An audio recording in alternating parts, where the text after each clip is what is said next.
So here's the Wolfbox X5 finally in my studio. Let's quickly take a look at what are the contents inside the box. So as soon as you do open up the box, you get two stickers and it says roof overhead, road ahead, and it says it's from Wolfbox. Let's keep it here. Following that, you have the X5 dash camera quick guide. Along with that, you get some QR codes at the back for the customer service center. You also get info regarding the memory card, regarding setting up of the camera and the app connection instructions. This will be helpful for many people. And following that, you have the X5 user manual, basically all the technical specifications, all the details regarding the camera. So it's very important that you go through this to understand all the functions of the X5. This looks pretty good. This looks very premium. It's kind of slightly bigger than the palm of my hand, feels also quite sturdy and heavy. The build quality looks nice. So the front camera module is like movable, so as you're seeing right now, it can go up and down and it can even tilt left and right to some extent. You've got these holes at the front, and at the bottom it says trio cam. So if you do take a look at the bottom of the camera, you have some control buttons, mode button, OK button. At the back, you have the interior camera right here with the prominent Wolfbox branding. You have the screen right here with the Type-C power port. Along with that, this is a detachable mount, which means you can slide open the mount like this. So let me just try that. Alright, so this is how the mount detaches from the camera. Pretty easy, not very difficult. You can slide it back to put it in place. So as you can see, the windshield mount is like foldable 90 degrees. So in case if you do have a car which has close to a vertical windshield such as Thar or Jeep, this dash camera will fit well, since you can see there is a sufficient clearance between the lens module and the book which is currently representing the windshield. That being said, I very much like the design of this, quite good. There's one more Type-C port at the other side. On the other side of the dash camera, you have the memory card slot with the lid as well. So there's also a memory card pre-inserted into this. Let's quickly take a look. So this is a 128 GB memory card right here, pre-inserted into the camera. Then you have an orange button, probably the power button. I'll have to take a look at this later. So this windshield mount also doubles up as your GPS mount as well. So as you can see, it's written GPS right here.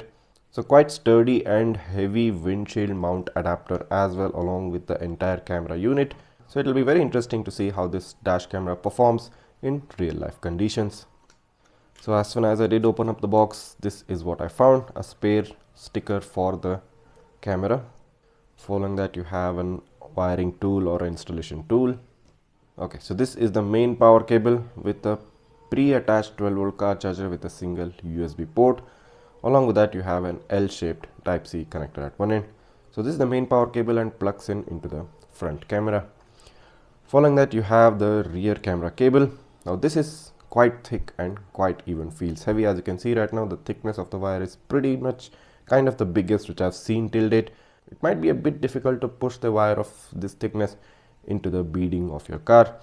Nevertheless, you have this L-shaped Type-C connector at one end, and at the other end you get a straight Type-C connector which plugs in into the rear camera.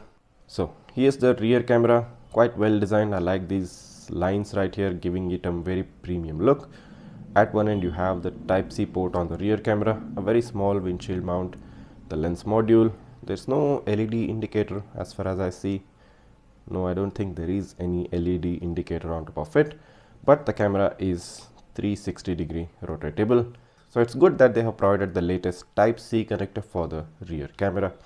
So we get about 3 electrostatic stickers in order to attach the camera onto the windshield. Then you have wiring clips to attach the wiring and conceal it. Then you have soft cloth for cleaning purposes.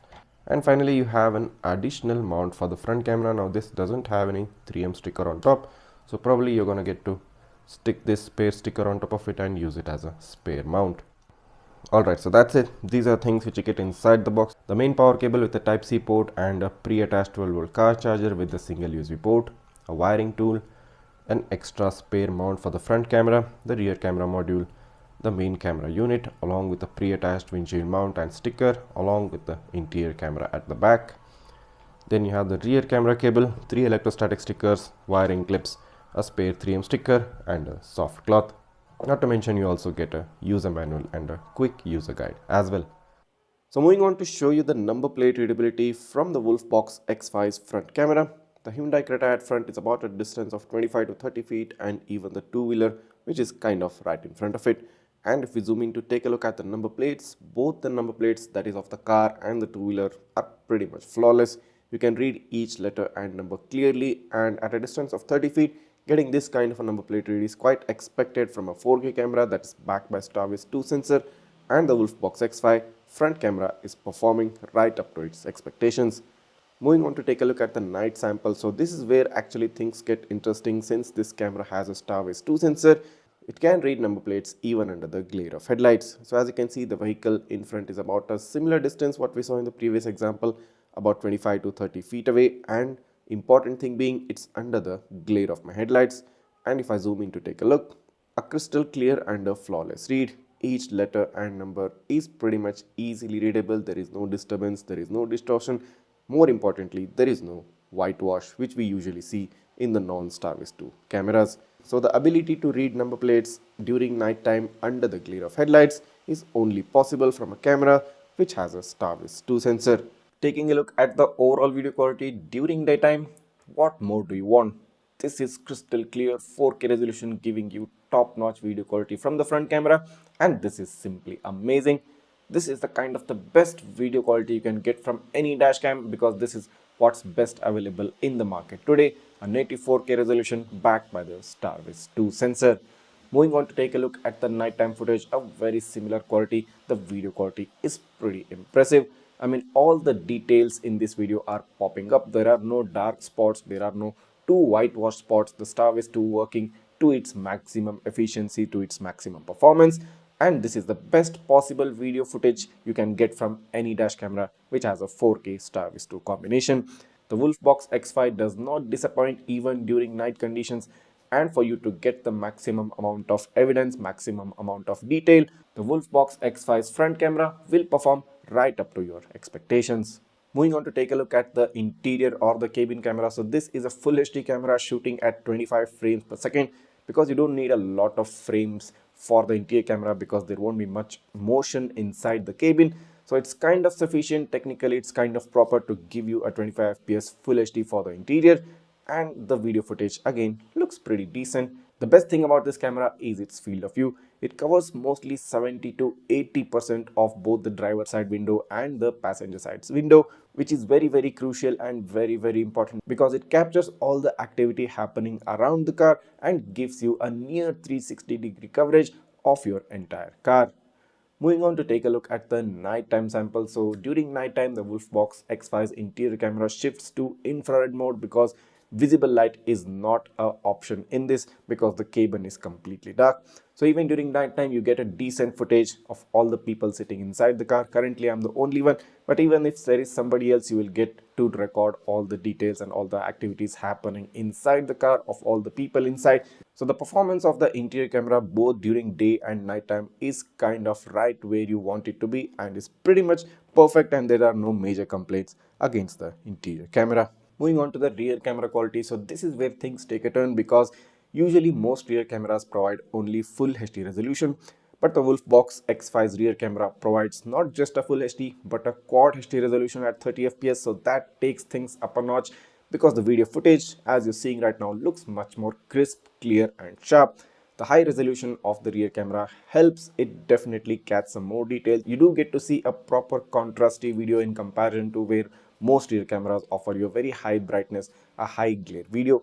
So during daytime, the rear camera footage almost parallelly competes with the front camera footage, more or less looks pretty much similar to the front camera quality, and that's a good thing, because you're going to get more bang for your buck, you're going to get more value for the money you invest in the Wolfbox X5.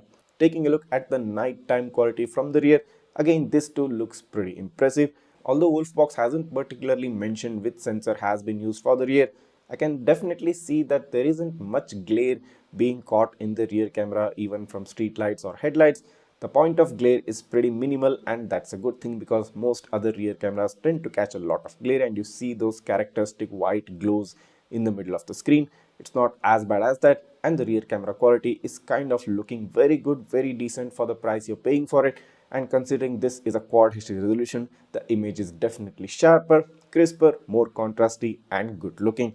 You can't expect a much better rear camera quality in this price range, and the Wolfbox X5 is a complete value for money package considering the overall quality from all the three cameras.